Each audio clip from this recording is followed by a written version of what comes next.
Yeah, so this is a strategy video that we're kicking off in kind of a strange place. This is kind of the beginning of mission 1 of the story pack scenario mod. Is that what it's called? I'm terrible at names.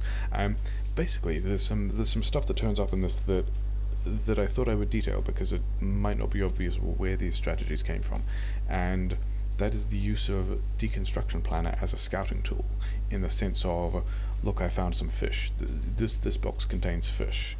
Hey, look, this box contains trees. Neither of those are particularly useful examples, but in the story missions, if I attempt to deconstruction plan an entire outpost, we see I get some chests. There's 3 steel chests, there's a wooden chest, and if I resize the deconstruction planning box, I can figure out where those chests are.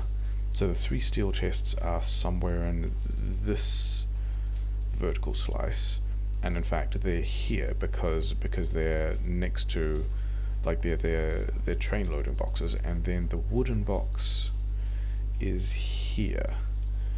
And this is useful because some of these boxes, okay, so these ones have ore because they were loading trains that are now destroyed.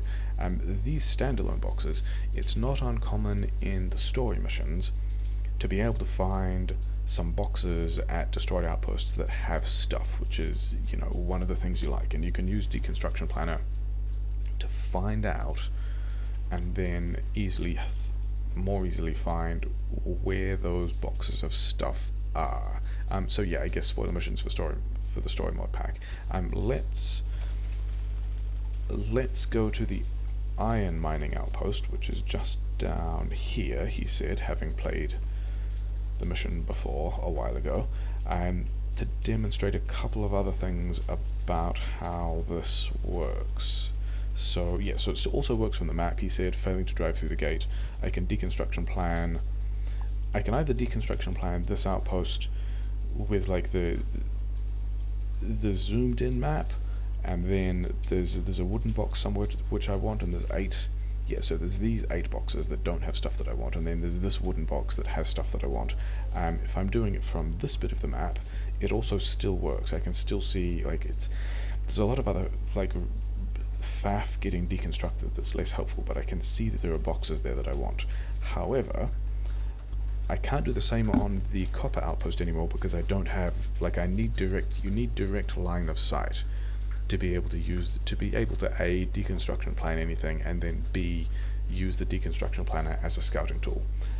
The other thing to mention is that not everything responds to the deconstruction planner like this. Like, all of your stuff responds to the deconstruction planner. I wonder if I've got an example in here. Yeah, no, I can just deconstruct all of that because it's all my stuff. Sometimes stuff that's not yours won't be deconstruction plannerable. In fact, it looks like some of these underground pipes. Yeah, here's actually a really good example. All of these pipes, even though they're pipes that I can use, they are in some sense not mine, and even though they're pipes and they'll do us stuff, I can't deconstruction plan them, and so sometimes some elements will not be deconstruction plannerable. But yeah, a lot of the time, story missions, find an outpost, find a destroyed outpost, be able to deconstruction plan the thing, be able to figure out where a chest is, which is like an interesting use of the thing, and we should probably talk about where this came from, because this is not a new thing. The idea of this is, yeah, let's just quit all of this. Single player, new game, yeah, let's just, is this gonna have, yeah, probably.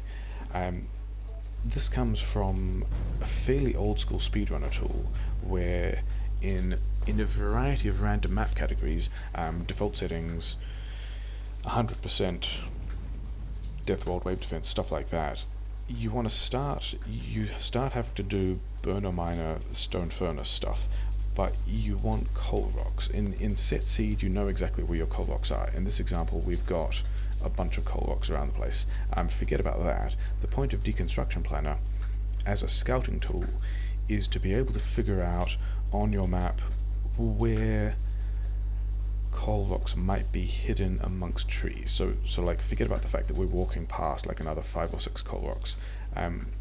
If we didn't have those, and we were trying to figure out if there were coal rocks amongst these trees, we can Alt-D this entire forest and check pretty quickly that there are not coal rocks amongst those trees. And so that's a bad forest that is not helping the speedrun. We will move on.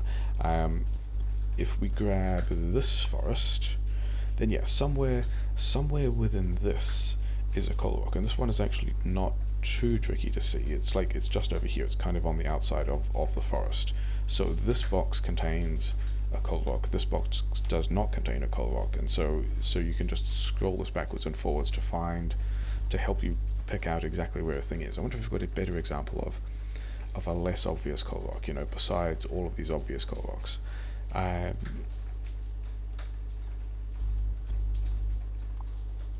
Do not have coal rocks there. Okay, let's see if we can grab. This is a great example, because somewhere in this forest is a coal rock, but I cannot see where that coal rock is. If I was starting a speedrun right next to this forest, being able to find this coal rock easily would be great. And there it disappeared, and there it disappeared. So somewhere in here, there's my coal rock. So let's go and get that coal rock. And that is the essence of... Can I actually get through these cliffs? Maybe, yes. That's the essence of using Deconstruction Planner as a scouting tool. You can, in speedruns where you need to start off doing Burner City stuff, you can find coal rocks within forests, and then in story missions, you can attempt to deconstruct. Like, you don't actually deconstruct them, you just drag the box over it and find chests with things you might want to loot. And so that's what happens when I'm doing that in both story missions and also at the beginning of speedruns. Yeah, Deconstruction Planner.